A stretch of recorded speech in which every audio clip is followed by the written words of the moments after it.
Come here now, girl.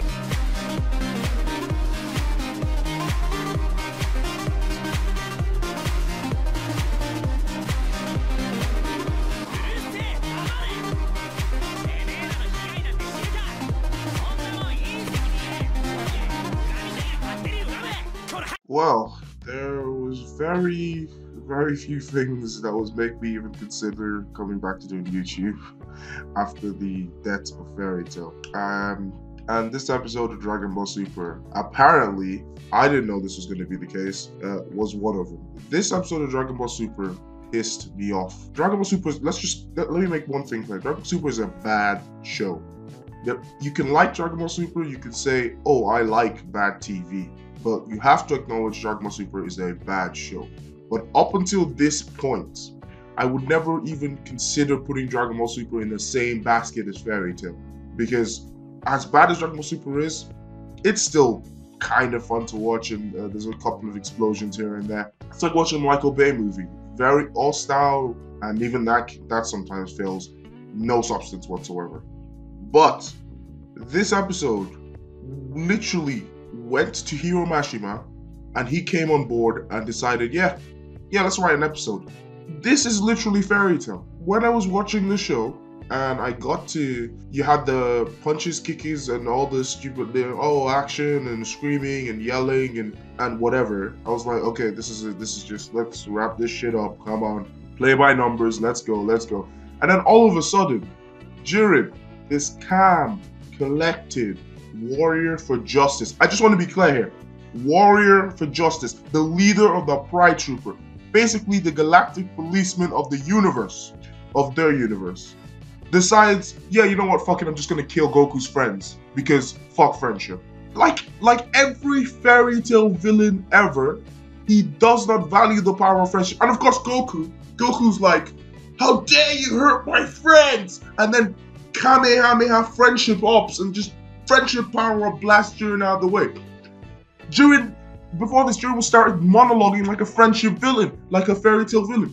Friendship is useless. Friendship sucks. Power is absolute. Friendship is bad. Rah, oh my days, look at this power. Power is all that has meaning.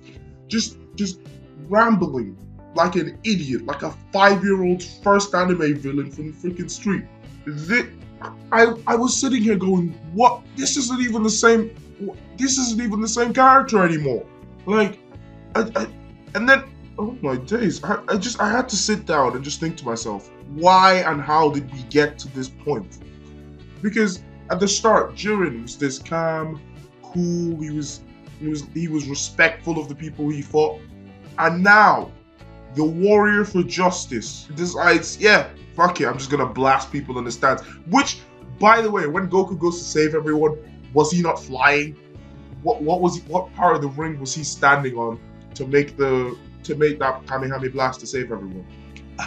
You decide, honestly, because and second of all, how the fuck would that have worked? Is Beerus and all the other gods not sitting in the same place? Isn't Whis also sitting there? I don't even know why Goku had to save them. Whis is there, he can time travel, he can do all this nonsense, and he's also significantly more powerful than every god in this series. We assume combined at this point. So that wouldn't have done anything, unless Whis just literally stood there and let it happen.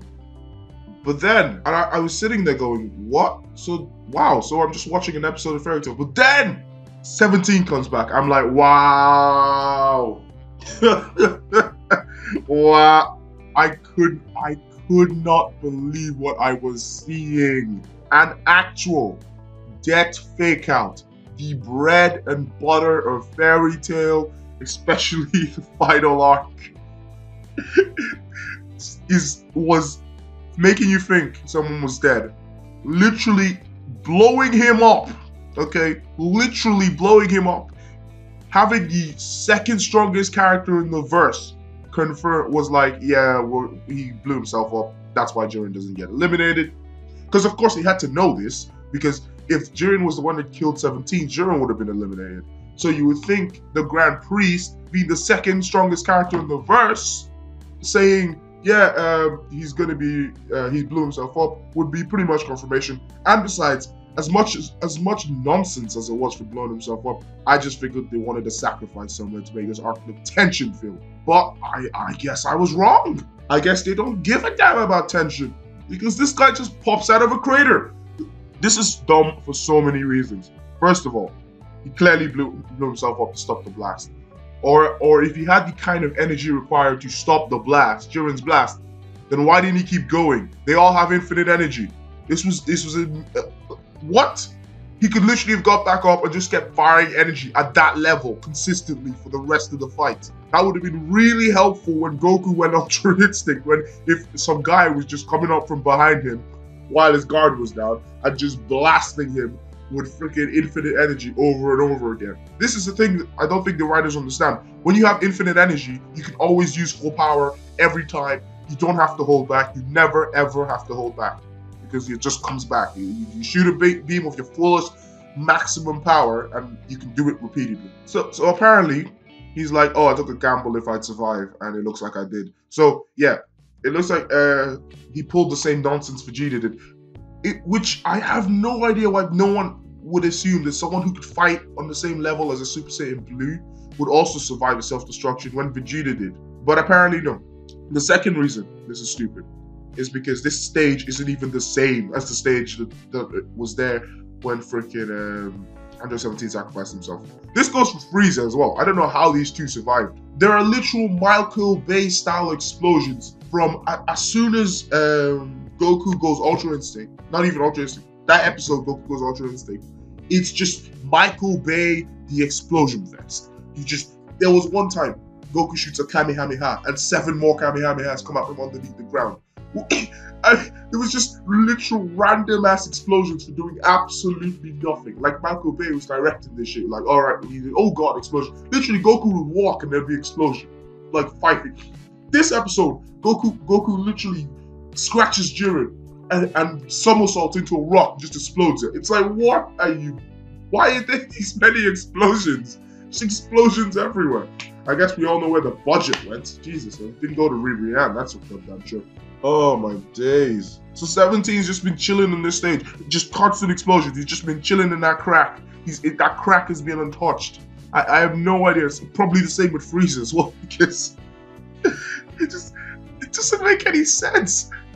Oh my days. Oh, I can't believe that we've actually gone full fairy tale. You never go full fairy tale. Friendship power-ups, death fake-outs, generic cookie cutter villain, the most basic shonen villain in history, dissing on friendship only to get beaten because of the power of friendship. I mean, I never in my wildest dreams thought he'd go this way. Goku's character does an actual 180 in this damn thing. Goku's literally the cause of elimination of multiple. Goku right now has the murder of every universe in this tournament on his hands. It's his fault. He's the one who wanted the tournament. He was warned about the consequences and he said, fuck the consequences. So Jiren should be the good guy in this scenario. He's just trying to defend his universe with this crazy person who just wants to fight. But no, in order to make this justified, Jiren literally has to go full retard. He has to go full fairy tale villain and start trying to kill people who are not guilty for the crime Goku committed, so we can all take Goku's side and say, wow, Jiren, man, you're going a bit far. Goku goes from someone who doesn't even kiss his wife to someone who's like, oh, how dare you hurt my friends? Since when, Goku? You've hurt your friends yourself.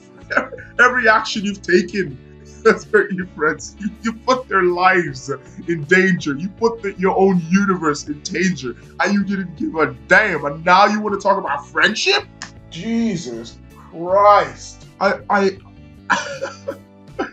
Oh my days! I guess people will say, oh no, there were pretty explosions, pretty colors, and pretty everything in this anime. The animation was fantastic, top tier animation. So the story doesn't matter, right? The story, the actual characters, the character motivation, the actual substance of a show just doesn't matter. There were lots of explosions.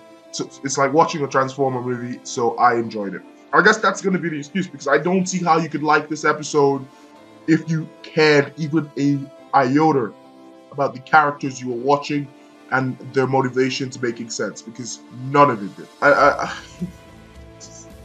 Oh my goodness, you've got to sit down and just wonder if these writers know what writing is. I mean, so many plot holes in this arc, and at least the characters stayed consistent. At least there was no friendship is magic. When Vegeta got his power up, as dumb and as retarded as that was, okay, let's just make it very clear. It was at least about his family, his wife, who he kisses and has sex with on a regular basis. We can assume who he loves, right? Goku's power-up is literally friendship. Goku has a wife, he has a son, he has another son, and he just... I don't have any words for how bad this episode was. I expect nothing from Dragon Ball Super, and yet after watching this episode, I am still disappointed. Disappointed enough to make a YouTube video for the first time in 6 months. You know what? I might as well see what the last episode brings. See you guys later.